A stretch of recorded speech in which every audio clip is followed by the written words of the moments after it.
Yes, good. Now, kill me.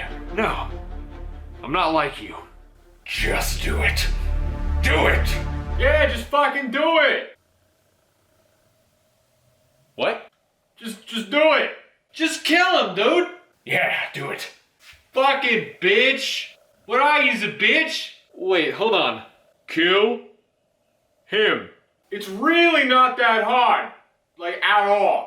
Fucking pussy! Jesus Christ, dude. Honestly, it's not that hard, man. Yeah, watch, yeah. Jesus, dude! See? Not that hard. Oh. Easy, yeah? Should we... I'm honestly surprised you haven't been killing the other thugs. It's that easy. Pussy. Guys! Enough! I'm not a killer. I'm a hero. I help people who need me the most. What happens to criminals after I stop them isn't up to me. But what is up to me are my morals. And I will never kill. Ever. Got it?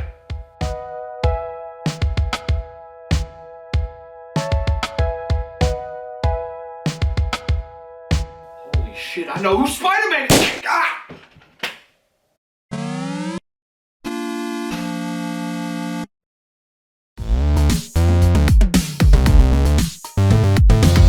Hey guys, it's me, Shemp, always letting you know if you should shelve it or trash it. And as of recording this, it's been about nearly 5 years since I've covered the first Amazing Spider-Man game, which is really weird to think about, because I still remember being in my room fiddling with my shitty little capture card trying to make sure everything was recording right.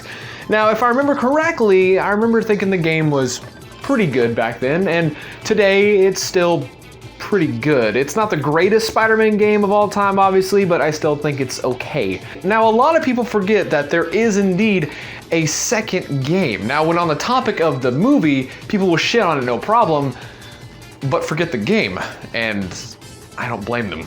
Good God, okay. I'm so glad I actually took notes this time. You think the movie story was bad? Oh God, it's gonna look like a Stephen King masterpiece after this. If you played the first game, you'll know that the game's story was an epilogue to the first movie, which is cool, and it was non-canon, so they could really tell their own story.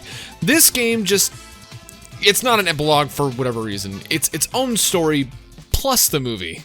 So the game starts off with a scene from the first movie, I guess. Peter walks out with some good old... Hold on. Is that Peter? Is that supposed to be Andrew Garfield? I mean, it looks like him in the opening painting, but... Jesus Christ. Okay. He leaves with some milk, and the place gets robbed. You know, like the first movie. But in the first movie, we know that the clerk was kind of being a dick, so when he gets robbed, Peter's like, nah, not my problem. But this game doesn't show that. It literally starts with the robbery, and we never get a flashback or anything, so Peter saying not my problem just kind of seems like he's being a huge asshole for no reason. Hey, goddamn, that guy stole the cash register! Sorry about it. Then Uncle Ben gets killed, and, you know, water continues to be wet. I mean, I'm not surprised. It's kind of Marvel law that every Spider-Man related thing has to have some sort of scene where Uncle Ben dies. I guess Spider-Man PS4 was a hot pile of garbage then. So, flash forward to now, Peter still hasn't found Uncle Ben's killer, but he didn't he? I don't remember. I'll have to rewatch the first movie. He looks for the killer, doesn't find him, then we meet up with this thug, Herman Schultz. He escapes by literally just moving his hand and the webbing comes off his hand. Whatever. Peter pouts like a little bitch, Stan Lee says hi, really nothing happens in the beginning. When Peter does find the killer, he somehow escapes with a hostage. We free the hostage and then find the guy dead. But we see that he was murdered by this guy who wrote CK with the thug's blood on the wall. Now that's what I call edgy. Peter pays Aunt May a visit and tells her that the guy who killed Uncle Ben is dead, and Peter just starts questioning if it's okay to like the fact that he's dead. This is a recurring theme in the game. You'll see why. On the news, we see that CK is an initial for a serial killer known as the Carnage Killer, who gets off by killing other thugs. I wonder who that is? Before we have time to learn more, Russians invade Oscorp. Yeah, this is how we meet Max Dillon. Don't remember that happening in the movie, so Max goes and fucks off, then Herman Schultz pops up as Shocker. We beat him and ask him a few questions. Shocker tells us that there's a gang war happening because everyone's afraid of the Carnage Killer. Apparently the killer is so scary and powerful that even the Russian mafia are smuggling in guns to protect themselves. even though he's just a dude. So here's where the main story, if you can call it that, actually starts. With all these gangs going to war and the Carnage Killer on the loose, Harry, along with Wilson Fisk's cock, announced that they're both funding a new task force that will help the city. Also, Kraven says hi. Now, you guys probably think that I'm skipping a lot to fit all of this in, but I'm not. Everything I'm telling you is what the game tells you. There's absolutely no flow or actual progression, so let's keep going. Okay, this is really rare, but I'm actually going to praise the game here. Kraven is the best part about this game. Well, Kraven in the beginning. We'll explain more later. So throughout the game, you'll be given these extremely pointless Mass Effect style dialogue choice options. They do nothing for the story, and every answer is something you could figure out by just playing the game. I usually skip every one of them because, again, they don't matter. But with Kraven, I picked every question because I wanted to hear more. I really like this version of Kraven. I saw you take down that Siberian tiger with your bare hands, without hurting it. Tigers are endangered. I simply relocated the beast for its own safety, as well as that of the local villagers. True hunters wish to conserve the natural world. It is where we find peace. He's also got this badass voice. He tells us that he came here because of the experiments Oscorp was doing. If you've played the first game, you'll know that these cross-species are a big theme. Kraven helped get rid of all of them and wanted to stay in New York. He stresses how he hates Fisk's and how everyone who works with him is a coward for not helping prove all the illegal shit he's done. Kraven wants to help end this huge crime wave, but with Fisk funding this corrupt task force, he really can't do anything. Remember this. It's clear that Kraven is extremely skilled, but doesn't kill for the hell of it. He really wants to do good, and that's why I really like this version of Kraven. And I like this more because Kraven works with us to help catch the Carnage Killer. I love the thought of this version of Kraven and Spider-Man working together. It just sucks that it's in this game. So Kraven helps us locate a Russian hideout that has more info on the Carnage Killer, but wait, the Russians also want to kill Fisk, so we sneak in and stop them, blah blah blah. Oh hey, Carnage! Spidey and Kraven finally find Cletus Cassidy, the Carnage Killer, torturing this guy for whatever. Kraven tells him to wait, Spidey says no, and then they fight. So here's where this whole plot device of Spider-Man killing comes into play. Cletus tells Spidey that killing criminals is the right thing to do instead of capturing them. Obviously he says that's stupid and he doesn't kill, but Cletus is very pushy to get him to kill someone. After beating him, Kraven comes down to tell him that you should have killed Cletus. So not only is the crazed lunatic trying to make us murder, but our mentor is also trying to force us to murder. Remember when this was a movie game? So far the movie is extremely absent, and apparently the developers forgot too, because next up, we fight Black Cat. Boy, you are thick. Nothing happens besides her telling us that she was experimented on with cross-species genetics and how she did it for Spider-Man because I love you and I want you to love me. Let's run away together. Jesus Christ. That's all this is. Just Black Cat being a bad character. Now we meet up with Harry and tell him that Fisk is actually the Kingpin. Remember that scene in the movie? Now we learn that Fisk actually hired Kraven and Harry had no idea.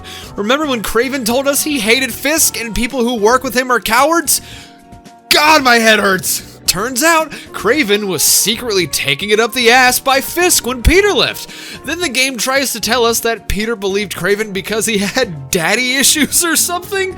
What is happening? So Harry is convinced that Spider-Man's blood will cure his rare goblin disease. Spoilers, because Spider-Man is the only living test subject from a cross-species mutation.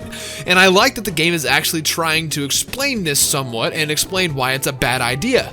Basically, without the proper testing, it could just kill Harry. So then, we go back to Kraven's house to get answers. He's nowhere in sight. And I have to say, this is a really nice touch when you come back. I really like this little addition. Turns out, Kraven was just studying Spider-Man to kill him. So, why was he mentoring us? He just taught us everything he knew so he could fight us? What? While fighting Kraven, we get back to the whole "why won't you kill Spider-Man" theme that's really overdone and unnecessary. If you think I'm joking, Kraven asks you to kill him after you beat him. Kraven gives us the map to Fisk's hideout, we fight him, and he just sits in a chair casually after we beat him.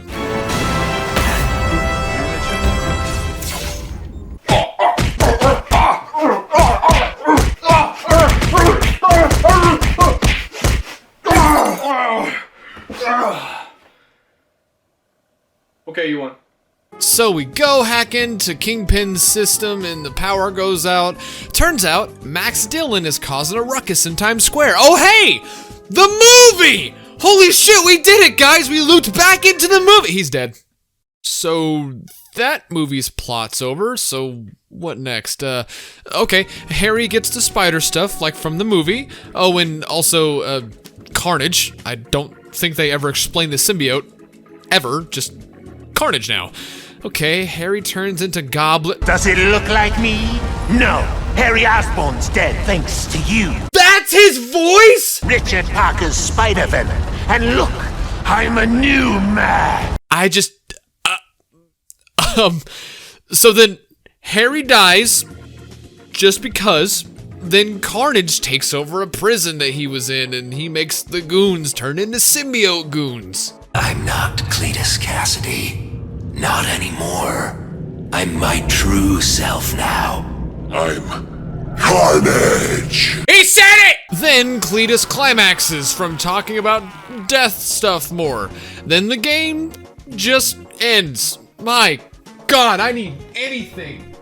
Drugs. Okay, now that we're done with that nightmare, does the game at least play well? No! Let's start with positives, I guess. The web swinging has been changed since the last game. Now swinging left and right is mapped to the left and right triggers, which is cool. So if there's a building on your left, swing with your left hand. If you need to speed up, you hold down both triggers. It's a cool concept and it's fun to swing around. Sometimes, I don't know, it just doesn't have the polish that it needs like the rest of the game. And, something else, it runs on my PC, and that's really it. The rest of the game is just bad.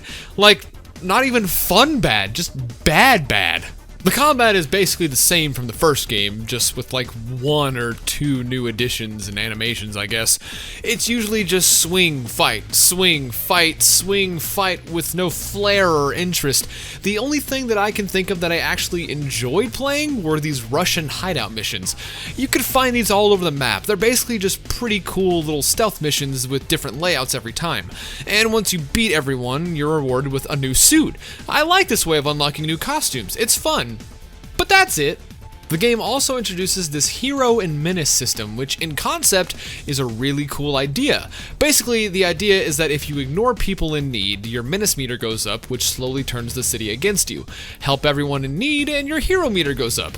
The problem is that these are tied to optional side missions that aren't really optional anymore. Sometimes one of these missions can pop up kind of far away from you and you wouldn't know unless you're constantly stopping to look at your map. So when the timer runs out on them, too bad. Here's some menace points, which gets pretty annoying, especially when the task force comes into the game. They'll just pop electric fields in front of you to stop your flow. It's a really cool idea with a very bad execution. There's really nothing else to this. The story missions suck, the AI is so broken it hurts, the city is dull and lifeless, the bloom is so goddamn high so you're constantly reminded that it's a next generation experience. Like the last game, this one was developed by Beenox, and I just have one question for you guys. What happened? Guys, come on, I know you're better than this. This is hilariously rushed and slapped together. I don't get it. Was it Activision? Was it Sony? Who is at fault here? Regardless of the problem, what should you do? Shelve it or trash it? Well, as you can probably tell already, this game is awful. There is no redeeming factors of this whatsoever. Everything about this package is just offensively bad. I may as go as far as to say that this is the worst 3D Spider-Man game ever. So with that said, trash it. I missed. Spider-Man, Spider-Man.